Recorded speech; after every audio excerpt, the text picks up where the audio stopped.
पीछे दिख रहे हैं ना, ठाकुर जी के बगल में 1 2 3 4 सखा यहां बैठे हैं, 4 सखा इधर बैठे हैं। तो गोविंदास जी एक गोविंदास सखा हुए ठाकुर जी के। अब ऐसी लीला है कि पढ़े लिखे लोग तो इस लीला को सुनकर के बोलेंगे बताओ ऐसा भी होता है, पर वास्तविकता यही है। तो गोविंदास जी ठाकुर जी उनके साथ खेलते थे। गुसाई जी तो आरती करते श्रीनाथ जी की, और सामने बैठे गोविंदास को देख करके ठाकुर जी अपने सेन चलाते। गोविंदास कहते डट जाओ, आरती चल रही है अभी। और किसी दर्शनार्थी को नहीं दिखता था, बस गोविंदास को दिख रहा है, सूरदास जी को दिख रहा है, चीत स्वामी जी को दिख रहा है, इन अष्ट सखाओं को ही दिखता था। महाराज ऐसी ऐसी लीला गोविंदास जी के संग करते। गुसाई जी श्रृंगार कर रहे हैं ठाकुर जी का, तो श्रृंगार में मोतियों की लड़ पहना रहे हैं। अब गुसाई जी तो श्रृंगार करते करते इधर उधर कहीं गए, सामने बैठे गोविंद दास पद गा रहे हैं। आज ठाकुर जी की पीतांबर अति सोहे, गले में वैजंती माला अति सोहे, सिर पर मुकुट अति सोहे। ठाकुर जी यहां मोती उठा रहे हैं, मोती उठा करके गोविंदास पे मार रहे हैं। गोविंदास के सिर पे महाराज गुम्माटा उठ गया। गुम्माटा समझते हैं, कभी कभी सिर में जोर से लग जाए तो ऐसे उठ जाता है ना, गोविंदास का सिर में गुम्माटा उठ गया। तो गोविंदास पद गाते गाते देखी ठाकुर जी मोती मार रहे हैं, ऊपर से ठाकुर जी ऐसे सींग दिखा रहे हैं।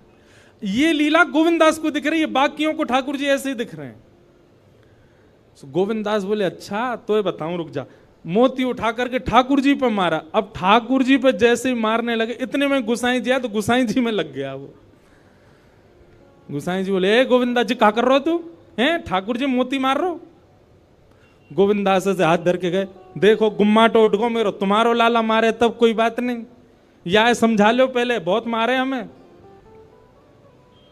ऐसे ठाकुर जी लीला करते थे। गुसाई जी गोविंदास को हृदय से लगाते, गोविंदा तू कितनो भाग्यशाली, लाला खेले तेरे संग में। दोपहर में हमारे ब्रजमंडल में सारे मंदिर बंद हो जाते हैं 12-1 बजे। उसका भाव यह कि ठाकुर जी गैया चराने गए हैं। अब तो दोपहर के समय जैसे ही मंदिर बंद होते, ठाकुर जी महाराज फेंटा कस के आ जाते, ए गोविंदा चल खेलवे चल रहे हैं। ठाकुर जी गोविंदास के संग खेलने जाते। एक दिन ठाकुर जी बोले गोविंदा तू घोड़ा बन जा, मैं तेरे ऊपर बैठ के डोलूंगो। गोविंदास जी घोड़ा बन गए। घोड़ा बन के ठाकुर जी ऊपर बैठ गए, और गोविंदास की 2 पौनी बना दी ऐसी, और 2 पौनी इनको ऐसे पकड़ पकड़ के ठाकुर जी चला रहे हैं। और ठाकुर जी तो खेलें भैया, कछु भी कर सकें। इसलिए भैया ज्यादा नखरेबाज यदि हो तो ये बात लिख लियो, ठाकुर जी ना मिलवे वारे आप हैं। नेक्से से नमक पे, मिर्ची पे, नींबू पे ये घर में अधर कर दियो महाराज, ऊधम मचा दियो, ऐसी नहीं चलो रात भर सोए नहीं। इतने अव्यवस्थित यदि हो तो यूं समझ लियो ठाकुर जी नहीं मिलेंगे आपको, क्योंकि ठाकुर जी तो व्यवस्था छीनते हैं, उल्टा करते हैं ठाकुर जी। गोविंदास के ऊपर बैठ गए और उसको चलाने लगे। अब चलते चलते गोविंदास रुक गए, तो ठाकुर जी बोले ए गोविंदा चल, ए मेरे घोड़ा चल। गोविंदास जी बोले जय जय जय जय, नेक उतर जाओ। ठाकुर जी बोले काय को। गोविंदास जी बोले लघु शंका लगी है, नेक मुझे जानो है, नेक उतर जाओ। ठाकुर जी बोले ऐसी बात कर रहे हो गोविंदा, हैं कोई घुड़सवार घोड़ा पे बैठ के घूमे और घोड़ा को लघु शंका आवे तो वो का यूं के ओ भैया नेक उतर जा, मैं लघु शंका करके आऊं फिर बैठियो मेरे ऊपर। गोविंदास जी बोले तो कहा आज्ञा। बोले आज्ञा वो ये जो कह रहा हूं, जैसे घोड़ा बिना आज्ञा लिए अपने व्यक्ति को ऊपर बैठा के सब काम कर ले, बस तू कर ले। तो गोविंदास जी ऐसे घोड़ा बन करके चल रहे हैं, ठाकुर जी ऊपर बैठे हैं और सब कर आए काम। अब इतने में ही कोई व्यक्ति वहां से जा रहा था। अब उस व्यक्ति को ठाकुर जी नहीं दिख रहे हैं, उसको गोविंदास चलते चलते दिख रहे हैं। उसने जब देखा अरे राम राम राम राम जी, गोविंदास जी क्या कर रहा है, हैं घोड़ा बन के चल रहा, वस्त्रों में ही सब कर रहा है। वो दौड़ करके गया और गोसाई जी से जाके शिकायत कर दी। बोले आप गोविंदास को इतना सिर पे चढ़ा रखा है, आप उसको ठाकुर जी के सामने बैठा देते हो, पद गाने की सेवा देते हो, आप इतनी उस पर अनुग्रह कृपा। भैया सुनो, ओ भैया पानी बांटवे वारे सुनो, जे पानी तब बटेगो जब भजन होएगो। कथा में पानी नहीं देनो कोई को। मैं वही भी तो प्यास लग रही है, मोते तो पूछी ना तुमने, जनता में बांट रहे हो। भाई देखो श्रोताओं, हमारी बात सुनो, कथा ऐसे सुनो जैसे व्यास जी कथा सुनाते, बिना फोन चलाए, बिना पानी पिए, बिना उबासी लिए, बिना इधर उधर हुए। एक चित्त आपको हम देखते रहते हैं। 3:30 बजे से बैठे हैं, कितने बज गए? 6:30। हमने पानी पिया। पानी पीने को मना नहीं है, पर जब भजन कीर्तन हो तब पियो, है ना। अब जिन जिन पर मिल गया वो डुकुस लो, पी लो और जिनको नहीं मिला वो पद का प्रतीक्षा करो, पद आवे तब ही पानी बांटनो है। ठीक है भैया, पानी वाले भैयाओं सबरे बैठ जाओ। बोलो वृंदावन बिहारी लाल की। मैंने कि हम लीला सुना रहे हैं, जे सबरे इधर उधर क्या कर रहे हैं बताओ। तो महाराज किसी व्यक्ति ने गोविंद दास जी को ऐसे देख लिया, ओहो जे तो ऐसे ही डोल रहा है और चलते फिरते ही कर रहा है।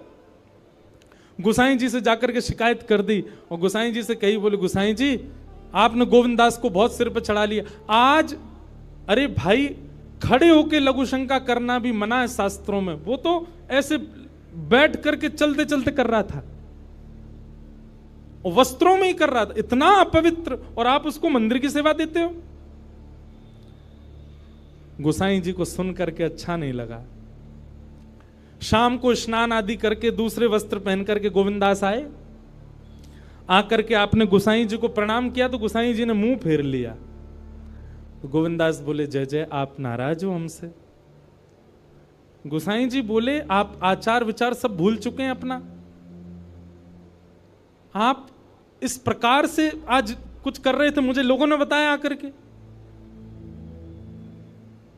गोविंदास जी बोले, आपकी बात है जाए तो मैं बोलूं? बोला हाँ बोलो। बोले मोते मत कहो, अपने लाला को समझाओ। जय हट करके बैठे, जय जिद करे, कहा करूं, कहां तक समझाऊं जाकू मैं। आज मुंह को घोड़ा बना लियो और घोड़ा बना के मेरे 2 पौनी बना के ऐसे ऐसे चला रहे मुंह। तब मैंने इनसे कहीं जय जय उतर जाओ, मैंने लघु शंका कर आऊं, स्नान कर आऊं, फिर बैठ जाइयो। तो मुंह तो बोले, घोड़ा कभी आज्ञा ले, तू तो मेरा घोड़ा है, ऐसी कर ले। इनकी आज्ञा सो मैंने कियो, मैंने अपनी इच्छा सो नहीं कियो। नहीं, मैं क्यों करूंगा ऐसा। गोविंद दास जी की बात सुनकर के गोसाई विठलनाथ जी इतने भावुक हो गए, इतने भावुक हो गए। उस दिन गोसाई जी ने नियम बना दिया, सबको बोल दिया, बोले सुनो, आज के बाद गोविंदास कुछ भी करे इसकी शिकायत हमसे मत करना। क्यों? गोविंदास अपनी इच्छा से कुछ नहीं करता, जय जय कराते हैं उससे, ठाकुर जी कराते हैं उससे, इसलिए गोविंदास की। तो ये कथा हमने क्यों सुनाई आपको? ये कथा हमने उन लोगों को सुनाई है जिनके नखरे बहुत हैं, जो देहाभिमान शून्य नहीं है, जिनका देह इतना अभिमानी हो चुका है कि उस देह के अकॉर्डिंग यदि कुछ ना मिले तो वो विचलित हो जाते हैं। उस देह के हिसाब की अगर कोई वस्तु ना मिले तो वो ऐसे हो जाते हैं, मतलब लड़ लेंगे किसी से, कुछ भी कर देते हैं। इतना ज्यादा देहाभिमानी व्यक्ति यदि हो गया, ठाकुर जी उसको नहीं मिल सकते। घर में जो बने प्रेम से पाले, जैसी व्यवस्था मिले प्रेम से सहले, जैसा व्यक्ति मिले, जैसा व्यवहार मिले, जैसा आपके साथ होवे, सबको स्वीकार कर लेवे। ठाकुर जी वास्तव में, ठाकुर जी विपरीत स्थिति देख के आपको चेक करते हैं कि ये अब विचलित होगा कि नहीं। हमारा विचलन ठाकुर जी को संकेत कर देता है कि हम उनके योग्य नहीं हैं। इसलिए भैया, परीक्षा आने पर सिर पकड़ के वही बालक बैठता है जो पढ़ता नहीं है, लेकिन जो पढ़ा लिखा बालक होता, अच्छे से जिसने अध्ययन किया, वो तुरंत कलम उठा के लिखना शुरू कर देता है। ऐसे ही आध्यात्मिक व्यक्ति है। आध्यात्मिक व्यक्ति कथाओं में जाकर के, सत्संग सुनकर के वो इतना देहाभिमान शून्य हो चुका है कि जीवन में आने वाली विपरीत अवस्था रूपी परीक्षा, उसको देख करके वो सिर पे हाथ नहीं धरता, परेशान नहीं होता, उसका हल करता है, उससे निवृत्त होता है। इसलिए कथा सुनने के बाद कथा ने आपको स्वीकार किया, इसका एक प्रमाण यह है कि फिर आपके साथ जो हो आप उसमें विचलित नहीं होइएगा। अगर आप विचलित होते हैं, अगर विचलन आपके चित्त में आ जाती है, तो इसका मतलब अभी कथा सुनने में, भक्ति करने में, भजन करने में कहीं चूक आप कर रहे हो। सूरदास जी का एक बहुत अच्छा पद है, पूरा मुझे अभी याद नहीं, मैं एक दिन सुनाऊंगा, एक पंक्ति सुना दूं। सूरदास जी कहते हैं, जैसे राखो तैसे रहूं, जैसे राखो तैसे रहूं, जानत हो सुख दुख सब जन के। आप सब जानते हो ठाकुर जी, मैं अपने आप क्यों बताऊं आपको कि मुझे क्या दीजिए क्या मत दीजिए। जानत हो सुख दुख सब जन के, मुख से कछु न कहो, जैसे राखो तैसे रहूं। लिख लीजिएगा, भक्ति आपको स्वीकार करना सिखाती है। परिस्थिति, व्यक्ति, वातावरण सबको स्वीकार करना सिखा देती है। आप हर स्थिति में रमने लग जाते हो, फिर आप विचलित नहीं होते। और कहीं विचलन होती है तो आपकी भक्ति में कहीं चूक है। इसलिए भैया ठाकुर जी के लायक बनो, और ठाकुर जी के लायक बनने के काजे हर प्रकार की स्थिति को सही है, सह लीजिए। तो ज्ञान और वैराग्य भक्ति भागवत से प्राप्त होंगे, और भागवत आपको ऐसे मॉडिफाई कर देगी कि फिर आपको फिर संसार की किसी स्थिति, परिस्थिति, व्यवस्था, अव्यवस्था से कोई फर्क नहीं पड़ेगा। आप सम हो जाओगे, हर स्थिति में प्रसन्न रहने लग जाओगे। कथा ऐसा निर्माण करेगी। तो नारद जी महाराज को कहा सनत कुमारों ने कि तुम भागवत की कथा कराओ, भागवत की कथा से ज्ञान और वैराग्य युवा हो जाएंगे। तब नारद जी ने पूछा, भागवत की कथा कैसे करानी चाहिए, कहां करानी चाहिए, किससे करानी चाहिए। तब यहां पर सनत कुमारों ने एक एक बात बताई। बोले सबसे पहली, सुंदर बैठने की व्यवस्था करो, जितने ज्यादा से ज्यादा वैष्णव कथा में आ सकें उतना ज्यादा से ज्यादा प्रचार प्रसार करो। कथा कराना कैसे चाहिए सुनो, सब नियम बताएं भागवत जी में। दूसरा, एक शुद्धि व्यास को ढूंढो। व्यास कैसा होना चाहिए, बोले विप्र होना चाहिए। सबसे पहली बात, ब्राह्मण होना चाहिए। देखिए एक बात हम आपसे निवेदन करें, इस मंच से हम बोल सकते हैं, हम कोई जातिवाद पर नहीं बोल रहे, हम तो और बोलते हैं कथा में कि जात पात पूछे नहीं को, हरि को भजे सो हरि को हो। पर कथा कहने के लिए, कथा सुनाने के लिए वक्ता जो हो वो कम से कम विप्र हो।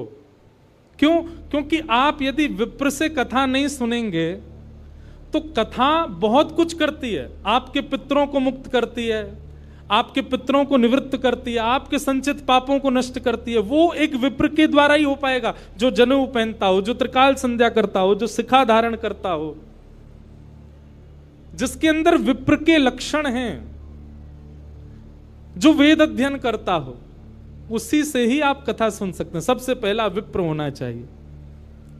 दूसरा, व्याख्यान में कुशल होना चाहिए वक्ता। एक विषय का व्याख्यान करना जानता हो, उदाहरण देकर करके आपको समझाना जानता हो। तीसरा, धीर बुद्धि वाला होना चाहिए। कैसा भी प्रश्न कर लो सबके उत्तर देना जानता हो, ऐसा वक्ता हो। वक्ता ऐसा ढूंढिए। फिर तीसरी बात क्या बताई, बोले जितने श्रोता आए सबके लिए कुछ प्रसाद की व्यवस्था, भले ही फल बटे, भले ही मिष्ठान बटे, भले ही नमकीन बटे, कुछ भी थोड़ा बहुत सबको मिलना चाहिए। सबके प्रसाद की व्यवस्था होनी चाहिए। और कथा में जितना ज्यादा से ज्यादा हो सके भगवत चरित्र, भक्त चरित्र वैष्णव चरित्रों का प्रसंग होना चाहिए। अब आदि आदि गुण और बताएं कि गंगा के समीप में कथा होनी चाहिए यदि श्रेष्ठ कथा हो, नहीं हो सके तो जहां आप रहते हैं वहां सुंदर स्थान ढूंढ, पर विशिष्ट कथा का नियम गंगा के तट पर, यमुना के तट पर, किसी भी सुंदर नदी के तट पर कथा का क्रम होना चाहिए। अब ये उस काल की बात है क्योंकि तब पंडाल नहीं होते थे। तब क्या होता था, गंगा के तट पर घने वृक्ष होते थे तो वृक्षों के नीचे ही श्रोता बैठते थे, इसलिए गंगा तट को प्रधानता दी। आदि आदि ऐसे सब नियम बताए। फिर कथा सुनने वालों के नियम बताए। कथा सुनने वालों का नियम क्या है? सबसे पहला, वक्ता से पहले आकर के स्थान ग्रहण करें। दूसरा, आपस में चर्चा ना करें। तीसरा, एक आसन में बैठ करके ज्यादा देर हो सके तो कथा श्रवण करें। कभी यूं और एक आसन बताएं, उसको कहते हैं दरिद्रासन। कौन सा आसन? उसमें बैठने से व्यक्ति दरिद्र हो जाता है, ये इसको कहते हैं दरिद्रासन। मैं बैठ ही नहीं सकता ऐसे, ये हम आपके लिए बता रहे हैं। इस आसन में बैठना नहीं, इसके बढ़िया तो ऐसे बैठ लो, पर ये दोनों ऐसे हाथ करके बैठना, ये दरिद्रासन है। इससे दरिद्रता चित्त में आती है, इसलिए ऐसे नहीं बैठना। एक आसन में बैठो, सुख आसन में बैठो। जिस आसन में हम बैठे इसको कहते हैं सुख आसन। अब भाई पांव ही खराब है गए हैं, घुटने में दर्द है रो तो फिर कुछ रोगियों के लिए कोई बात नहीं, पर एक आसन में बैठ करके कथा सुनो। सोफा वाले कहेंगे हम बैठे तो हैं सोफा पे एक ही आसन में। देखो आसन कैसा होना चाहिए जिसमें आपका देह कंफर्ट में ना रहे। सोफा वाले आई एम सॉरी, कुर्सी सोफा वालों से आई एम सॉरी, महाराज जी भी सोफा पे ही बैठे, क्षमा। पर कथा कैसे सुननी चाहिए? कंफर्टेबली बैठ करके नहीं। आप जब तक इनकंफर्ट नहीं होगे तब तक वो तपी नहीं माना जाएगा। और सत्य बताएं तो कथा में मन ही तब लगेगा जब आप एक आसन में एक स्थिति में बैठोगे। तो आसन शुद्ध होना चाहिए, वक्ता से पूर्व आ जाना चाहिए। वक्ता जब कहे कीर्तन करो तो सबको कीर्तन करना चाहिए। वक्ता जब बोले तब सबको शांत रहना चाहिए। दूसरी बात, तत्श्रृण्वन प्रपठन विचारण परो भक्त्या विमुच्चे नरः। कथा जो सुने उसको याद कर लेवे, घर जाकर के उसका मनन चिंतन करे। और तीसरा, मनन चिंतन करके तुरंत अपनी लाइफ में इंप्लीमेंट करे। आपने कथा सुनकर के केवल सुन लिया लेकिन उसको उतारा नहीं जीवन में, तो आपका श्रोता धर्म पूर्ण नहीं होगा। इस प्रकार से श्रोता को कथा सुननी चाहिए। आदि आदि सब भाव बताए गए, कथा कैसी सुननी चाहिए, कैसे सुनानी चाहिए, सब बातों को बताते हुए यहां पर फिर सनत कुमार कहते हैं, तावत् पापानि देहिस्मिन् निवसन्ति तपोधनाः यावन्न श्रूयते सम्यक् श्रीमद्भागवतम नरैः। बोले भैया आज कौन सा डे है? आज मंडे है, सोमवार है। हमारी कथा विश्राम कब होगी? रविवार को, संडे को। हम सबके जीवन में 7 ही दिन होते हैं। बहुत सावधानी से सुनिएगा सब लोग। आप सोमवार की कथा जब सुनते हैं, ये बात मैं नहीं कह रहा हूं, भागवत जी में लिखा है, आज सोमवार के दिन आप कथा सुन रहे हो तो आज के दिन की कथा सुनने से आपको फल क्या मिला कि आपके पूर्व के जीवन में जितने सोमवार जन्म से लेकर अब तक निकल चुके हैं और उनमें हमसे जो भी पाप हुआ है वो आज की कथा सुनने से नष्ट हो जाएगा। कल की कथा आप सुनोगे, कल क्या है? मंगलवार। मंगलवार की कथा सुनो, जितने मंगलवार आ चुके जीवन में सबके पाप नष्ट हो जाएंगे। इस प्रकार करते करते जब रविवार की कथा आप सुनोगे विश्राम दिवस की, और कथा सुनते ही जैसे ही कथा विश्राम होगी आप क्या हो जाओगे? पूर्ण पवित्र। आपका अकाउंट क्या हो जाएगा? 0, सब खत्म। अब अगले सोमवार से आपका नया जीवन शुरू है। आपके पूर्व के सारे पाप शून्य हो चुके हैं। लेकिन अब एक बात और सुनो, यह भी कब होता है। ऐसे तो कोई भी आके बैठ जाए कथा में, दिन भर चोर चोरी करे, शाम को कथा में आके सुन ले कथा। चलो आज का खाता तो खत्म हो गया, पुलिस पकड़ के ले, बोल मुझे पकड़ नहीं सकते, अब व्यास जी ने मना किया, मेरे सारे पाप नष्ट हो गए, आज कथा सुनी आया मैं। सुबह चोरी करी थी पर कथा सुन ली, फिर मैंने सब शून्य हो गया। ऐसा नहीं, आप कथा में संकल्पित होकर के बैठिए। भागवत जी से निवेदन कीजिए, हे भागवत जी, हम 7 दिन के लिए आपकी शरण में आए हैं। हे शब्द रूपी श्री कृष्ण, हम 7 दिन के लिए आपकी शरण में आए हैं। आप कृपा करके इन 7 दिनों में हमसे पूर्व में जो भी अपराध बन गया है उन सबको आप समाप्त कर दीजिए। हम आपको वचन देते हैं संकल्प लेकर के कि हम जीवन में दोबारा ये गलती नहीं दोहराएंगे, तब आप पाप निवृत्त होगे। अच्छा, उसमें शर्त एक और होती है। भागवत जी ने 7 दिन में आपको पवित्र कर दिया और कहीं आपने 7 दिन बाद उन चीजों को पुनः दोहराया, जैसे आप तंबाकू खाते थे, सिगरेट पीते थे, नशा करते थे, जो भी करते थे, आपने संकल्प लिया भागवत जी हमने पूर्व में जो जो किया उन सबको आप समाप्त कर दो, हम वचन देते हैं अब नहीं करेंगे। तो भागवत जी आपको पवित्र कर देंगे 7 दिन में। लेकिन 7 दिन बाद जीवन में फिर कभी आपने वो क्रिया की तो फिर जितनी आपकी नष्ट हुई है मल्टीप्लाई इनटू 1000 होकर के दोबारा लग जाएगी। 1000 गुना ज्यादा होकर के आपको वह पाप पुनः लग जाएगा।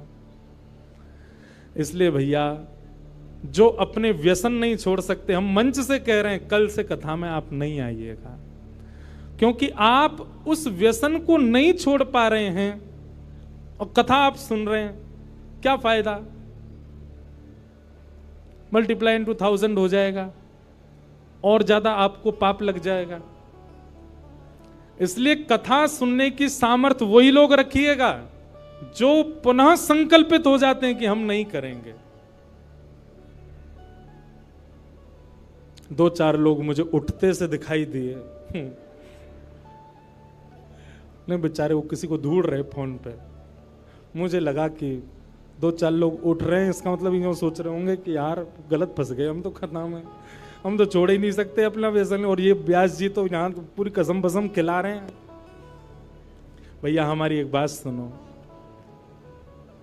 संबंध किसको कहते हैं? जहां पर एक व्यक्ति अपने दूसरे प्रेमी के लिए स्वयं को बदलता है। कथा हम लोग ठाकुर जी से संबंध बनाने के लिए सुनते हैं, तो क्या हम इतना नहीं बदल सकते कि जो हमारे बुरे कर्म हैं, जो हम गलत क्रिया करते हैं, और विशेष रूप से सुनिए ध्यान से पंजाब के हमारे युवा भाई बहन, वैसे तो यहाँ सब अच्छे ही बैठे हैं, पर आपके जो मित्र आदि हैं बहुत व्यसन में पड़े हुए हैं। पंजाब सबसे समृद्ध प्रांत है भारत का। जैसे शरीर में सारे पार्ट्स आपके ठीक हैं, पर माइंड खराब हो जाए तो सबको खराब करने की सामर्थ्य केवल माइंड में है। ठीक वैसे ही भारत के अनेक प्रांत हैं, पर भारत का सबसे समृद्ध प्रांत पंजाब है। इसका मतलब भारत की बहुत सी इकोनॉमी पंजाब के लोगों से चलती है। बिजनेस में देख लो, इंडस्ट्री में देख लो, गायकी में देखो, हर जगह पंजाबी आगे हैं। यहां के लोग ही अपना खान पान और व्यसन नहीं छोड़ेंगे तो पूरे भारत पर उसका इंपैक्ट पड़ेगा। इसलिए हमारी युवाओं से प्रार्थना, जो जो कथा में बैठे हैं अपने अपने सखा सखीन को पकड़ के लाओ कथा में और उनको सुनवाओ, और जब कथा सुन लेना वो पूरी 7 दिन, तब उनको ये वाली बात बताना, बोले अब तेने अगर पाप किया तो 1000 मल्टीप्लाई हो जाएगा। पहले ही बता दी तो डर के मारे आएगा ही नहीं, वो कह देगा वायरल हो गया मैं नहीं आ सकता। तो कथा आपको पवित्र करेगी। तावत पापानि देहेस्मिन्, पाप तब तक आपके शरीर में रहेगा जब तक आप कथा पंडाल में नहीं आए। कथा पंडाल में आती पाप सारे भाग जाते हैं, पर कब? जब श्रोता संकल्पित हो जाता है। ऐसी भागवत की कथा के बारे में बताया। और इस प्रकार अब ये कथा भक्ति ज्ञान वैराग्य की पुष्टता के लिए हो रही थी। तभी उस सभा में भक्ति महारानी अपने दोनों पुत्र के साथ आ गई और दोनों पुत्र जो कि वृद्ध हो चुके, कथा में आते ही नवीन एव स्वरूपनी, नया स्वरूप हो गया, पकी हुई दाढ़ी बिल्कुल चली गई, बिल्कुल युवा हो गए दोनों, ज्ञान और वैराग्य। भक्ति महारानी देख करके नृत्य करने लगे। भक्ति सुतौ तौ तरणौ गृहीत्वा प्रेमैक रूपा सहसा विरासीत्, श्री कृष्ण गोविंद हरे मुरारे नाथेति नामानि मुहुर्वदन्ति। भक्ति ज्ञान वैराग्य दोनों तीनों नृत्य करने लगे, युवावस्था में आ गए और कहा महाराज बड़ी कृपा, इस कथा ने वो कर दिया जो कोई नहीं कर पाया। ज्ञान वैराग्य जो वृद्ध हो चुके थे दोनों युवा हो गए। भक्ति अपने युवा पुत्रों को देख करके प्रसन्न हो गई। तो भागवत जी क्या करती हैं? भक्ति ज्ञान वैराग्य को चित्त में युवा करती हैं, उनको वो सोए हुए हैं उनको जगा देती हैं। कई बार कथा सुनने के बाद ऐसा भी हो सकता है कि 7 दिन में आपको इतना वैराग्य हो जाए कि आप घर वालों से कहो हम तो महाराज जी के संग ही जा रहे हैं, हमको नहीं रहना चंडीगढ़ में। वैराग्य आ गया है चित्त में, अब नहीं रहना हमको, महाराज जी की सारी लिस्ट आ गई, कथा की पीछे चल देंगे इनके। ऐसा वैराग्य आपको आ सकता है, पर वो वैराग्य नहीं है। वैराग्य किसको कहते हैं? सबके बीच में रहो और बीच में रहते हुए भी किसी को भी अपने ऊपर हावी मत होने दो। 56 भोग आपके सामने पर आपकी जीभ में पानी ना आवे, ये वैराग्य है। असंख्य सुंदरी नारियां आपके सामने पर आप अपने ऊपर वश करके बैठे हो, ये वैराग्य है। अनंत सुंदर पुरुष आपके सामने आ गए पर आप अपने बिल्कुल विरक्त भाव से वहां अपने मन को वश में करके बैठे हैं, ये वैराग्य है। ऐसा वैराग्य कथा दिलाती है। तो भक्ति ज्ञान वैराग्य पुष्ट होते हैं कथा सुनने से। इस प्रकार भागवत जी का प्रथम महात्म सत्र सुनाया गया। भागवत जी के दूसरे महात्म सत्र